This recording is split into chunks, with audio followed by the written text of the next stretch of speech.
Hello friends, आप सभी को नमस्कार। मैं हितेश कुमार एक बार फिर से आप सभी का ज्ञानकोश यूट्यूब चैनल में स्वागत करता हूं। आज है 7 दिसंबर और 7 दिसंबर से जितने भी करंट अफेयर्स बनेंगी वो हम आज की वीडियो में पढ़ेंगे। इसका पीडीएफ आप लोग ज्ञानकोश यूट्यूब चैनल पर नहीं बल्कि ज्ञानकोश टेलीग्राम चैनल से ले लीजिएगा या ज्ञानकोश फेसबुक पेज से आप लोग इसके पीडीएफ को डाउनलोड कर लीजिएगा। मैं डेली अपने टेलीग्राम चैनल पर और फेसबुक पेज पर शेयर करता हूं इसके पीडीएफ को। एक बात और जानकारी देनी थी आपको कि अब से आपको कल से ही जीएस और हिंदी और संस्कृत की क्लासेस भी लगातार मिलती रहेंगी।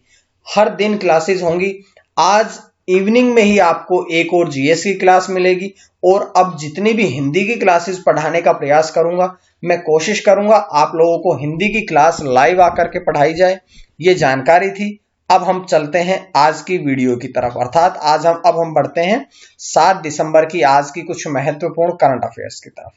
चलिए शुरू करते हैं। तो सबसे पहले हम दिवस पढ़ते हैं। तो आज है 7 दिसंबर और आज का जो दिन है वो किस दिवस के रूप में मनाया जाता है। तो आज 7 दिसंबर का जो दिन है वो सशस्त्र बल झंडा दिवस के रूप में मनाया जाता है, यानी कि सशस्त्र बल झंडा दिवस है वो 7 दिसंबर को मनाया जाता है। बात करते हैं कि इस दिवस की शुरुआत कब हुई थी। तो 7 दिसंबर 1949 से इस दिवस की शुरुआत हुई थी और ये जो दिवस है यह भारतीय सशस्त्र बल के कर्मियों के कल्याण के लिए भारत की जनता से धन संग्रह पर समर्पित दिन है। अब इस दिन के यानी कि इस दिवस के 3 प्रमुख उद्देश्य कौन कौन से हैं। तो सबसे पहले तो है कि युद्ध के समय हुई जनहानि में सहयोग करना। दूसरा है सेवानिवृत्त कर्मियों यानी कि जो रिटायरमेंट पे आते हैं जो कर्मचारी, उनके और उनके परिवार का कल्याण करना। तीसरा है कि सेना में कार्यरत कर्मियों और उनके परिवार के कल्याण में भी सहयोग करना। ये सारा का सारा इसका मुख्य तीनों के तीनों उद्देश्य है। बात करते हैं कि सशस्त्र बल झंडा दिवस। तो सशस्त्र बल झंडा जो है इसमें 3 रंग होते हैं। ये जो झंडा है इसमें 3 रंग होते हैं। 3 कौन कौन से रंग होते हैं। तो सबसे ऊपर होता है लाल, दूसरा है गहरा नीला और तीसरा होता है हल्का नीला। तो 3 कलर के होते हैं इसमें, लाल, गहरा नीला और हल्का नीला। ये 3 कलर का झंडा होता है। और जो ये तीनों रंग हैं, ये तीनों रंग देश की तीनों सेनाओं, थल सेना, जल सेना और वायु सेना, तीनों सेनाओं को प्रदर्शित करते हैं। इसीलिए इस दिवस में 3 कलर के रंग है, 3 रंग है इस झंडे में। तो ये थी यहां से जानकारियां। उसके बाद अगले प्रश्न पर चलते हैं। अगला है अंतरराष्ट्रीय नागरिक उड्डयन दिवस। तो आज केवल सशस्त्र बल झंडा दिवस ही नहीं बल्कि अंतरराष्ट्रीय नागरिक उड्डयन दिवस भी है। अंतरराष्ट्रीय नागरिक उड्डयन दिवस भी 7 दिसंबर को ही मनाया जाता है। उसके बाद बात करते हैं कि इस दिवस का उद्देश्य क्या है। तो इस दिवस का उद्देश्य है वायु परिवहन की सुरक्षा और दक्षता को बढ़ावा देना तथा हवाई परिवहन में अंतरराष्ट्रीय नागरिक उड्डयन संगठन की भूमिका के बारे में जागरूकता पैदा करना। उसके बाद बात करते हैं कि 7 दिसंबर 1944 को शिकागो में अंतरराष्ट्रीय नागरिक उड्डयन संधि पर हस्ताक्षर हुए थे और इसी की स्मृति में यह दिवस मनाया जाता है कि जो 7 दिसंबर 1944 में अंतरराष्ट्रीय नागरिक उड्डयन संधि पर हस्ताक्षर हुए थे, इसी दिवस को ही फिर आगे चल के अंतरराष्ट्रीय नागरिक उड्डयन दिवस के रूप में मनाया जाने लगा। तो एक और प्रश्न है यहां से जो कि दिवस से संबंधित रहेगा, वो है कि राष्ट्रव्यापी प्रतिक्रिया दिवस। राष्ट्रव्यापी प्रतिक्रिया दिवस जो है ये भी आज ही के दिन 7 दिसंबर को ही मनाया जाता है। इसका उद्देश्य क्या है। तो इसका उद्देश्य है कि जीएसटी रिटर्न पर ऑन द स्पॉट प्रतिक्रिया प्राप्त करना। जो जीएसटी है, गुड्स एंड सर्विस टैक्स है, इसके रिटर्न पर ऑन द स्पॉट प्रतिक्रिया प्राप्त करना इस दिवस का मुख्य उद्देश्य है। अब बात करते हैं कि जो राष्ट्रव्यापी प्रतिक्रिया दिवस है इसे जीएसटी हितधारक प्रतिक्रिया दिवस के रूप में भी जाना जाता है। और यहां जीएसटी की हमने फुल फॉर्म पढ़ ली है, गुड्स एंड सर्विस टैक्स। और गुड्स एंड सर्विस टैक्स जो है वो अप्रैल 2020 से पूरे देश में लागू हो चुका है। तो ये जानकारियां थी केवल दिवस से संबंधित। आज 7 दिसंबर को 3 दिवस मनाए जाते हैं। कौन कौन से, एक बार रिवाइज करवाता हूं। सशस्त्र बल झंडा दिवस, दूसरा अंतरराष्ट्रीय नागरिक उड्डयन दिवस और तीसरा राष्ट्रव्यापी प्रतिक्रिया दिवस। तो ये 3 दिवस आज मनाए गए हैं। अब हम बढ़ते हैं प्रश्नों की तरफ, एक एक करके सभी प्रश्नों को पढ़ते हैं। बात करते हैं पहले प्रश्न की। किस राज्य द्वारा मोबाइल मेडिकल वैन सेवा शुरू की गई है? तो अब एक मोबाइल मेडिकल वैन सेवा शुरू की है, लेकिन ये किस राज्य द्वारा शुरू की गई है? तो ये शुरू की गई है महाराष्ट्र राज्य के द्वारा। महाराष्ट्र अर्थात ऑप्शन सी जो है वो इसका सही रहेगा। तो अब महाराष्ट्र सरकार ने, महाराष्ट्र राज्य ने अब मोबाइल मेडिकल वैन सेवा शुरू की है। तो थोड़ी जानकारी हम और पढ़ते हैं, जैसे कि इसके शुभारंभ किसने किया है? तो महाराष्ट्र के राज्यपाल भगत सिंह कोश्यारी द्वारा इसका शुभारंभ किया गया है। और इसका उद्देश्य क्या है? तो अगर हम उद्देश्य की बात करें तो जो मोबाइल मेडिकल वैन सेवा है ये मुंबई के 20 स्लम क्षेत्रों के लोगों को निशुल्क मेडिकल सहायता प्रदान करेगी। अब निशुल्क सेवा प्रदान करेगी तो जो कि पिछड़े क्षेत्र हैं, जो कि स्लम क्षेत्र हैं, उन सभी स्लम क्षेत्रों में लोगों को अब जा करके मेडिकल सहायता प्रदान की जाएगी। तो ये थी यहां से जानकारियां। अब हम बढ़ते हैं अगले प्रश्न की तरफ। तो अगला प्रश्न है कि चंद्रमा पर झंडा फहराने वाला दूसरा देश कौन सा बना है? विश्व का दूसरा देश जिसने चंद्रमा पर अब झंडा फहरा दिया है तो वो है चीन, यानी कि ऑप्शन बी। अब चीन देश ने चंद्रमा पर झंडा फहरा दिया है। लेकिन अगर हम बात करें, चीन तो दूसरा हुआ है, लेकिन अगर हम बात करें तो पहला झंडा कौन से देश ने फहराया था? तो पहला झंडा लगभग 50 साल पहले चंद्रमा पर पहला झंडा फहराने वाला देश है अमेरिका। अब दूसरा बना है चीन, लेकिन पहला कौन सा है? अमेरिका है। तो थोड़ी जानकारी और पढ़ते हैं कि चीन ऐसा देश बना है जिसने अपने अंतरिक्ष यान चांग A5 के द्वारा चीनी ध्वज को चंद्रमा की सतह पर लहरा दिया है। चांग 5 मिशन जो है ये चंद्रमा की उत्पत्ति को समझने और चंद्रमा के नमूने लाने के लिए चंद्रमा पर भेजा गया है। जब चांग A5 यान वापिस आएगा तो ये अपने साथ साथ चंद्रमा की कुछ मिट्टी और चंद्रमा के कुछ नमूने, चंद्रमा की कुछ चट्टानें लेकर के आएगा, ताकि चंद्रमा की जो उत्पत्ति है उसको समझा जा सके कि चंद्रमा की उत्पत्ति किस प्रकार से हुई थी, चंद्रमा पर क्या क्या चीजें हैं, चंद्रमा की सतह पर कौन कौन सी चीजें मिक्स है, ये सब जानकारी इसके द्वारा प्राप्त होगी। इससे पहले बात करें तो 1960 और 1970 के दशक में अमेरिका और पूर्व सोवियत संघ चंद्रमा से नमूने प्राप्त कर चुके हैं। चंद्रमा पर पहला झंडा बता चुका हूं, लगभग 50 साल पहले अमेरिका ने फहराया था। तो ये जानकारी यहां से मिली।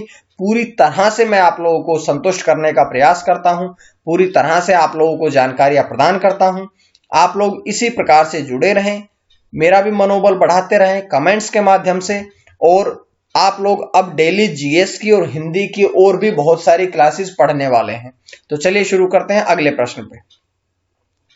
कौन सी सरकार द्वारा इलेक्ट्रिक वाहन फोरम की शुरुआत की घोषणा करी गई है? तो इलेक्ट्रिक वाहन फोरम की घोषणा कौन सी सरकार ने करी है? तो ये करी है दिल्ली सरकार द्वारा, अर्थात ऑप्शन बी सही रहेगा। दिल्ली सरकार द्वारा मुख्यमंत्री अरविंद केजरीवाल ने यह घोषणा करी है कि इलेक्ट्रॉनिक वाहन फोरम जो है इसको शुरू किया जाएगा। अब इसके तहत क्या होगा, क्योंकि दिल्ली जो है वो वैसे ही बहुत ज्यादा पोल्यूशन हो चुका है, तो पोल्यूशन को गाड़ियों के द्वारा पोल्यूशन कम किया जाएगा, क्योंकि इलेक्ट्रिक वाहन निकलेंगे और इलेक्ट्रिक वाहन जो है वो आपको पता है कार्बन डाइऑक्साइड नहीं छोड़ेंगे, जिससे कि वातावरण शुद्ध होगा और वातावरण जो है, वायुमंडल जो है वो शुद्ध रहेगा, लोगों के स्वास्थ्य पर भी इसका सकारात्मक प्रभाव पड़ेगा। अब देखिए इसका उद्देश्य क्या है? तो इसका उद्देश्य सिंपल सा है कि दिल्ली के वायु प्रदूषण को कम करना, क्योंकि दिल्ली वासियों के लिए सबसे बड़ी जो दिक्कत है वो पोल्यूशन ही है। इससे पहले आपको मैं बता चुका हूं धीरे सभी बातें कि पोल्यूशन के लिए इससे पहले वृक्षारोपण अभियान चलाया जा चुका है, पोल्यूशन कम करने के लिए इवन ओड फॉर्मूला चलाया जा चुका है, पोल्यूशन कम करने के लिए अभी इससे पहले ओड इवन समाप्त कर दिया गया था लेकिन उसे दोबारा लागू कर दिया गया है। इसी के लिए फॉग के लिए भी कुछ मशीनें लगाई जा चुकी हैं। मैं सब जानकारी आप लोगों को देता रहता हूं। तो अभी वायु प्रदूषण को कम करने के लिए एक और प्रयास किया गया है, इलेक्ट्रिक वाहन फोरम की घोषणा करी गई है। तो यह जानकारी यहां से मिली। उसके बाद अगला प्रश्न, अगला प्रश्न है कि चीन की डिजिटल मुद्रा स्वीकार करने वाला पहला आभासी मंच कौन सा बना है? चीन देश की डिजिटल मुद्रा स्वीकार करने वाला विश्व का पहला आभासी मंच कौन सा बना है? तो ये बना है सी अर्थात JD.com। JD.com जो है ये पहला आभासी मंच है जिसने की चीन की डिजिटल मुद्रा जो है वो स्वीकार करी है। तो इसके बारे में थोड़ी जानकारी यही है कि पूरा नाम ये है इसका JD.com इनकॉर्पोरेट बीजिंग में स्थित है। ये चीन की एक ई-कॉमर्स कंपनी है। चीन की डिजिटल मुद्रा कौन सी है? युआन। दुनिया की सबसे उन्नत केंद्रीय बैंक डिजिटल मुद्रा पहल में से ये एक है। तो ये जानकारियां मैंने आप लोगों को यहां से दी है। उसके बाद बढ़ते हैं अगले प्रश्न की तरफ। वर्ष 2020 के श्रीलाल शुक्ल स्मृति इफ्को साहित्य सम्मान से किसे सम्मानित किया गया है? एक सम्मान है, एक पुरस्कार है जो कि वर्ष 2020 के लिए किसे प्रदान किया गया? पुरस्कार का नाम है श्रीलाल शुक्ल स्मृति इफ्को साहित्य सम्मान। इससे किसे सम्मानित किया गया है? तो इस पुरस्कार से सम्मानित किया गया है रणेंद्र को। रणेंद्र जो है वे हिंदी साहित्यकार है, आलोचक है, हिंदी लेखक है, जिन्हें वर्ष 2020 के इस पुरस्कार से सम्मानित किया गया है। बात करते हैं कि हिंदी के लेखक और आलोचक हैं मुख्य रूप से रणेंद्र जी। वे भारतीय किसान उर्वरक साहित्य लिमिटेड द्वारा यह सम्मान जो प्रदान किया जाता है। तो अगर पूछी जाए कि ये जो सम्मान है ये किसके द्वारा दिया जाता है, तो ये सम्मान जो है ये दिया जाता है भारतीय किसान उर्वरक साहित्य लिमिटेड के द्वारा। ये पुरस्कार साहित्य के क्षेत्र में योगदान देने वाले व्यक्तियों को प्रदान किया जाता है, यानी कि मुख्य रूप से ये साहित्य के क्षेत्र में ही पुरस्कार दिया जाता है।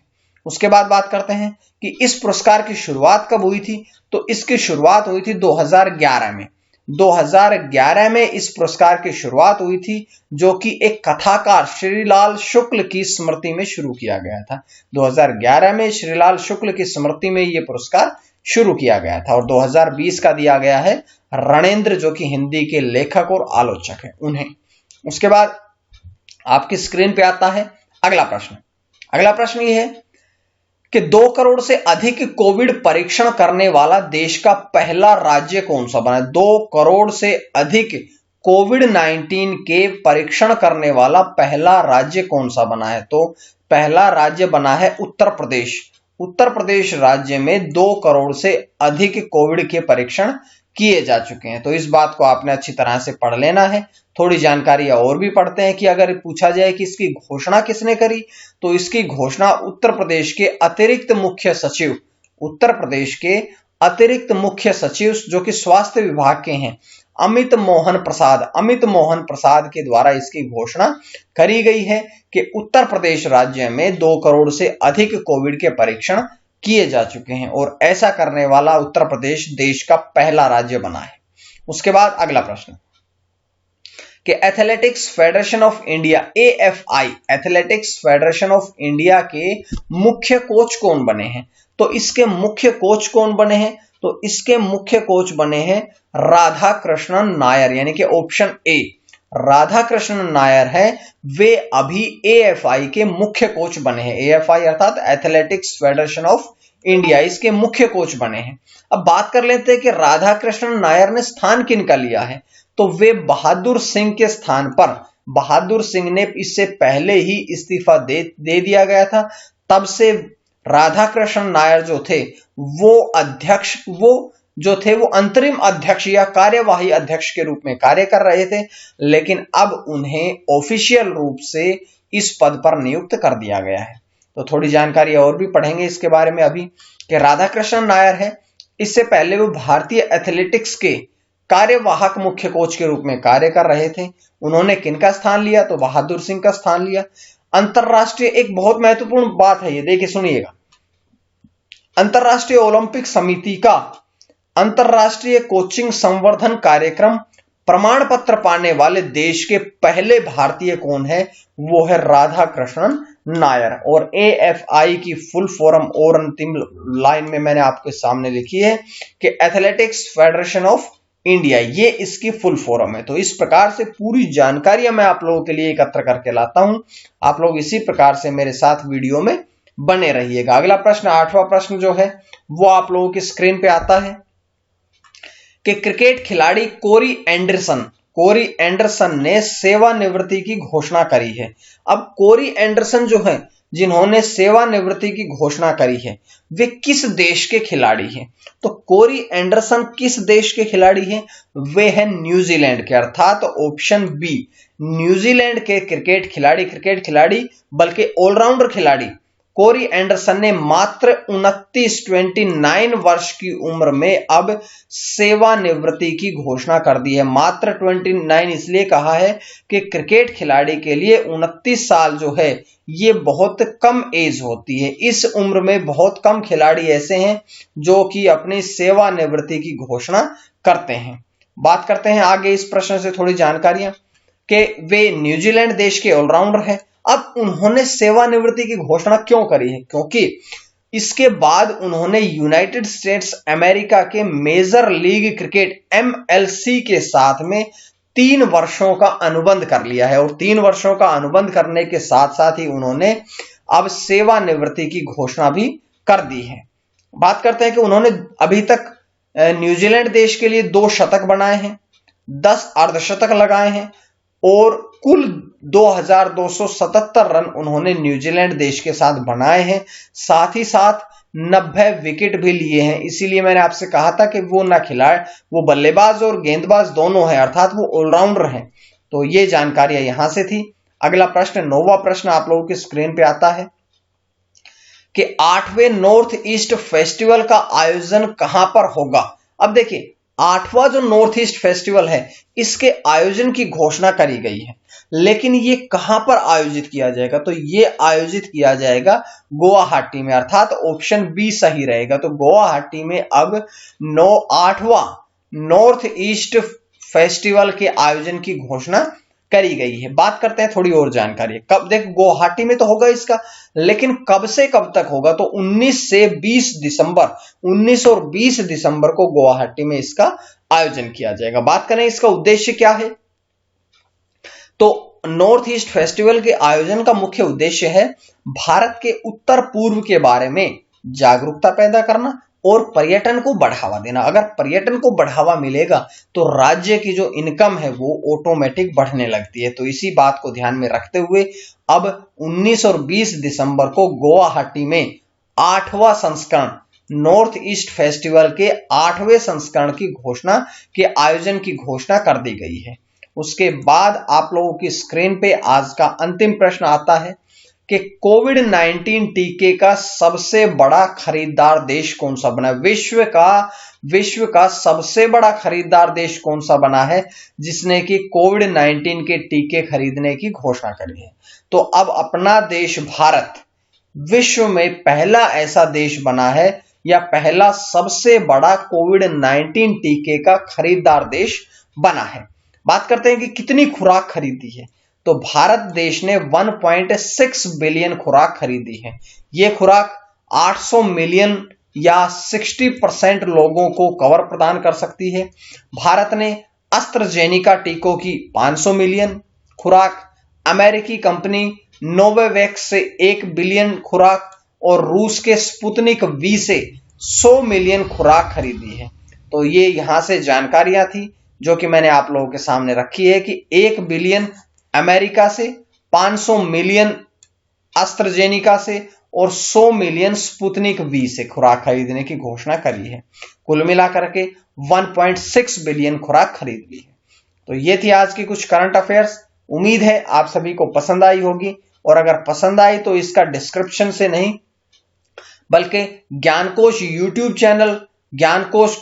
चैनल को सब्सक्राइब कर लीजिएगा, ज्ञानकोश टेलीग्राम चैनल को ज्वाइन करिएगा और ज्ञानकोश फेसबुक पेज को भी ज्वाइन करिएगा, ताकि आपको डेली इसी प्रकार से वीडियोस मिलती रहें और कल से आपको और भी वीडियोस मिलनी शुरू हो जाएंगी। तो आज के लिए इतना ही। मां सरस्वती की कृपा आप सभी पर बनी रहे। आप सभी का आज के लिए बहुत बहुत धन्यवाद।